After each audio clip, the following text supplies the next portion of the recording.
Donc, au nom de tous les collègues, vous souhaitez la bienvenue à cette conférence de presse qui se tient au lendemain de la première réunion du comité de suivi de la mise en œuvre de la feuille de route de la CEDEAO, une réunion qui s'est déroulée les 11 et 12 les 10 et 11 septembre. Le but de la conférence de presse, c'est au lendemain d'un événement aussi important et dont les résultats ne sont pas du tout à la hauteur de nos attentes. C'est quand même de vous rencontrer pour vous faire le point sur ce qui s'est passé et vous annoncer les perspectives. Alors, le comité de suivi a tenu sa réunion le lundi et le mardi. Une réunion qui a duré un jour et demi, à peu près, comme vous l'avez constaté. Et le premier jour, aussitôt après l'ouverture, nous avons observé une suspension. Nous nous sommes retrouvés à 15 h. Et à la reprise à 15 h, on nous a présenté ce qui devait être une évaluation de la mise en œuvre de la feuille de route. La présentation a été faite par le président de la commission et il a été précisé qu'il s'agissait à travers cette présentation de nous dire ce que la commission a entrepris pour la mise en œuvre de la feuille de route. Nous avons suivi cette présentation et il en ressort que la commission de la CEDEAO, en prenant les points de la feuille de route qui concerne uniquement les réformes et la tenue des élections, a entrepris de mettre en place une expertise pour nous assister.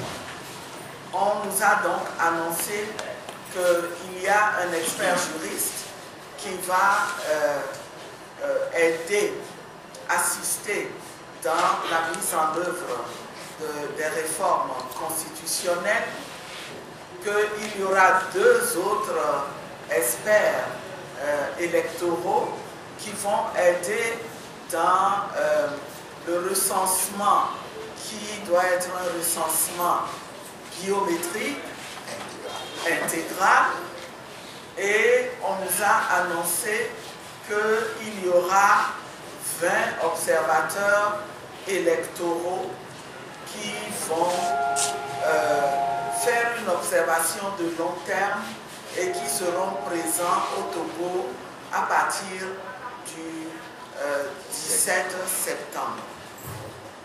Je dois dire que en matière de mise en œuvre, d'évaluation de la mise en œuvre de la feuille de route, nous nous attendions à ce que cette évaluation pose la question de savoir sur le terrain qu'est-ce qui se passe. Mais au lieu de cela, le président de la commission de la CEDEAO a choisi de nous parler de ce que l'institution a pris comme initiative. Alors, nous avons tout de suite posé un certain nombre de questions. D'abord, nous avons cherché à savoir qui sont ces experts. On nous a répondu dans un premier temps que le moment venu, on nous donnera le nom des experts. Et nous avons posé la question du chronogramme. Nous avons posé la question de la CENI. Déjà, on nous a dit non, ces questions-là relève du ressort des chefs d'État et donc les chefs d'État vont se prononcer là-dessus. On nous a laissé entendre que dans le délai d'une semaine, cela pourrait intervenir. Je dois dire que à l'ouverture, il faut qu'on rétablisse un certain nombre de choses. À l'ouverture, après les mots d'ouverture, on a proposé une suspension. Et alors que nous étions en train de sortir de la salle, nous avons entendu le général Béhanzin lancer ce qu'on peut considérer comme une boutade quand il nous disait mais pendant cette suspension vous pouvez en profiter pour avoir des concertations entre vous, et je pense qu'il y avait un certain nombre de journalistes parmi vous qui étaient dans la salle et qui avaient enregistré cet aspect-là, mais pour nous il s'agissait de boutade. Nous voulons rétablir un certain nombre de choses qui ont été dites sur les médias à ce sujet. Il n'y a pas eu de salle prévue pour une concertation entre les deux protagonistes.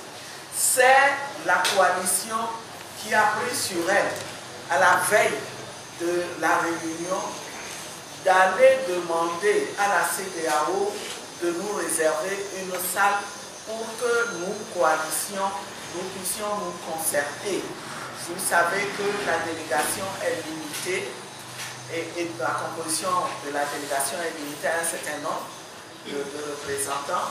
Et donc, pour nous, il est important, pendant les travaux, que nos collègues qui ne sont pas de la délégation et même des personnes ressources que nous utilisons habituellement puissent être avec nous et que nous puissions avoir un espace pour nous concerter. C'est ce que nous avons demandé et obtenu. Et donc, nous nous sommes repliés dans notre salle et nous avons fait le point et nous nous sommes retirés pour ne nous présenter à nouveau que l'après-midi à 15h comme convenu. Le lendemain, le deuxième jour, on nous a prévenu que nous devions revenir pour écouter les conclusions. Et nous, naturellement, comme nous le faisons, le lendemain, nous avons fait le point avant de nous présenter là-bas. Et nous avons estimé que, ayant écouté ce qu'on nous a dit la veille, et avec le recul que nous avons pris, il était important de demander à faire une intervention avant même que les membres du comité de suivi ne nous livrent leurs conclusions. Ce que nous avons fait. Et il est important que nous vous livrions en intégralité notre intervention. Nous avons commencé par faire observer qu'il est important que si communiqué final il doit y avoir, que ce communiqué final puisse dire quelque chose au sujet de la préparation unilatérale des élections par la CENI.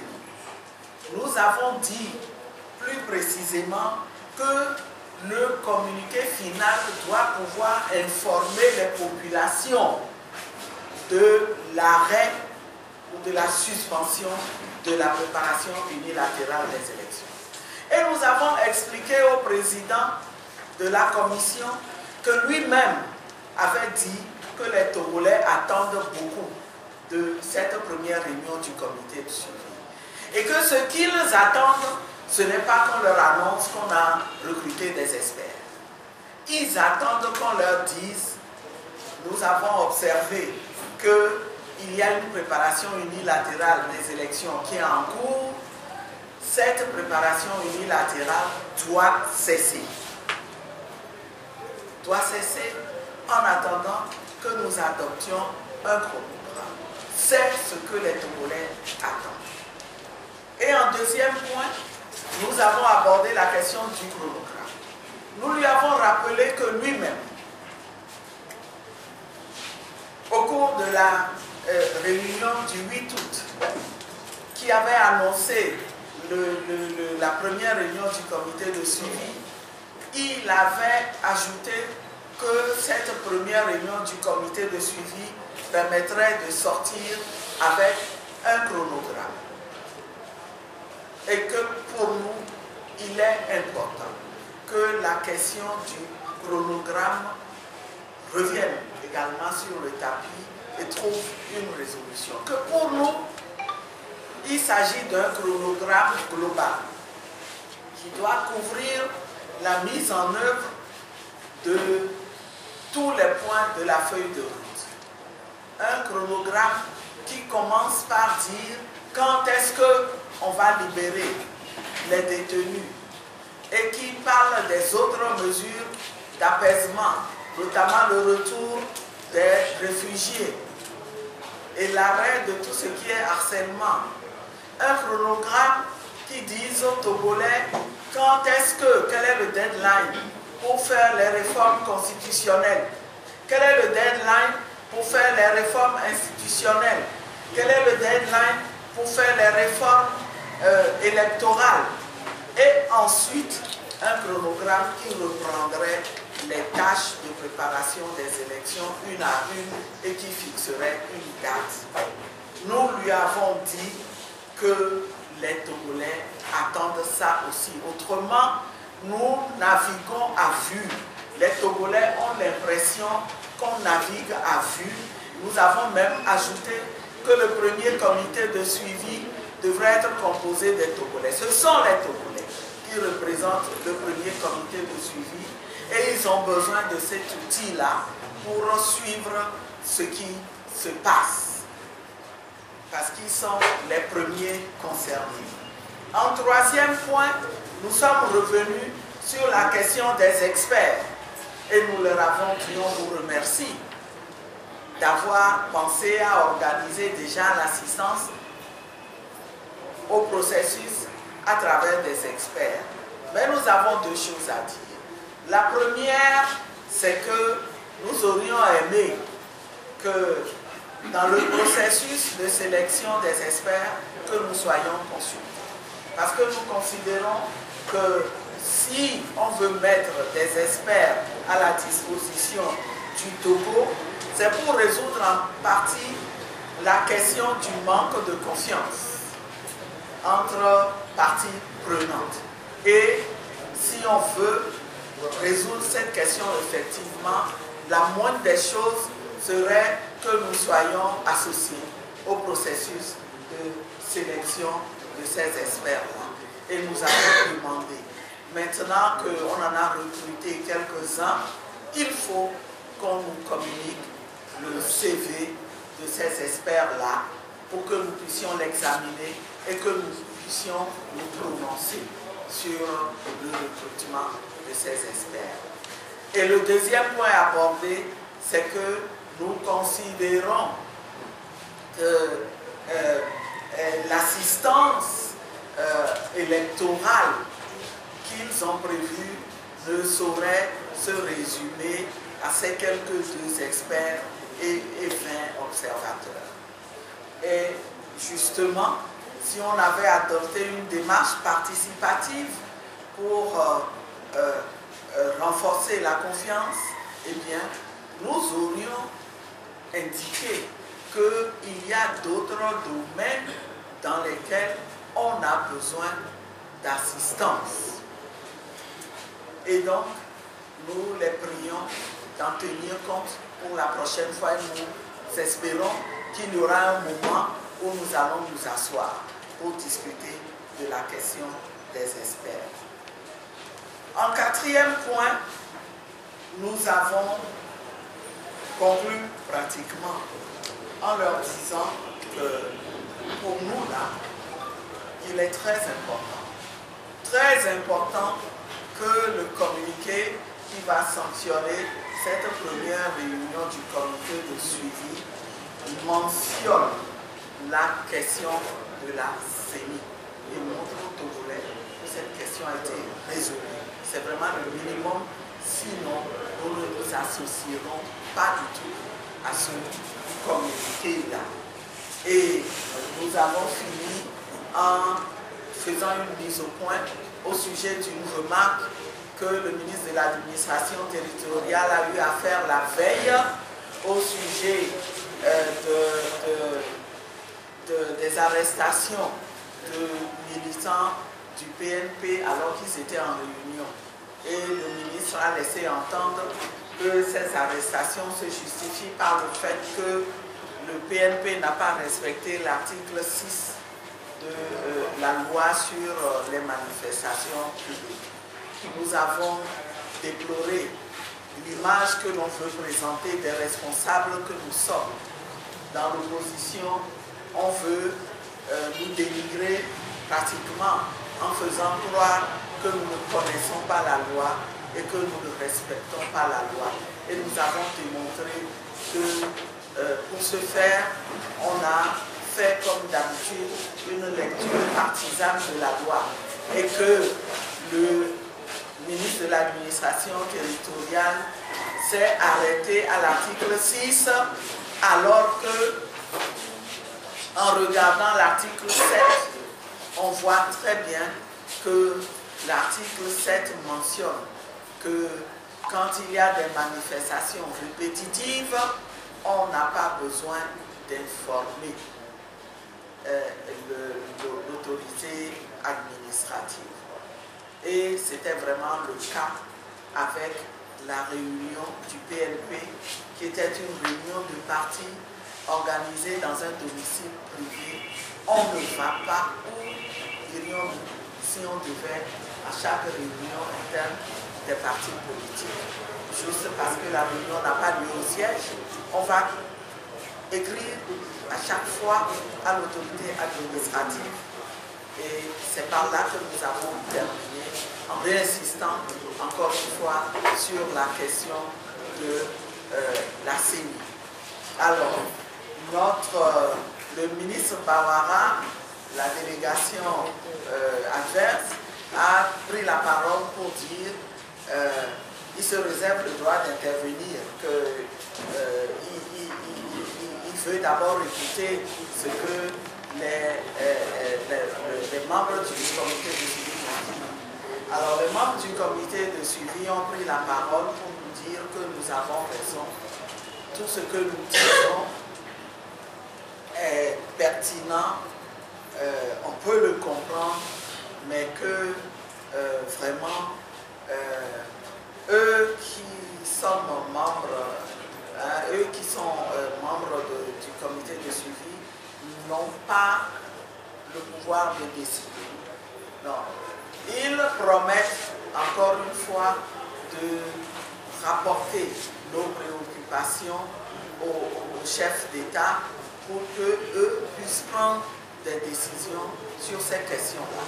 Concernant le chronogramme, ils nous ont dit que oui, le chronogramme, il va nous être présenté, mais ils ont besoin de consulter les chefs d'État à ce sujet d'abord, mais que dès qu'ils auront consulté les chefs d'État, nous aurons le chronogramme. Ils nous ont rassuré que non, il n'y aura pas de communiqué final. Ils ne rendront pas public un communiqué. Ils vont s'en tenir uniquement à un relevé de conclusion et le relevé de conclusion va mentionner tout ce que nous avons dit. Sur ce,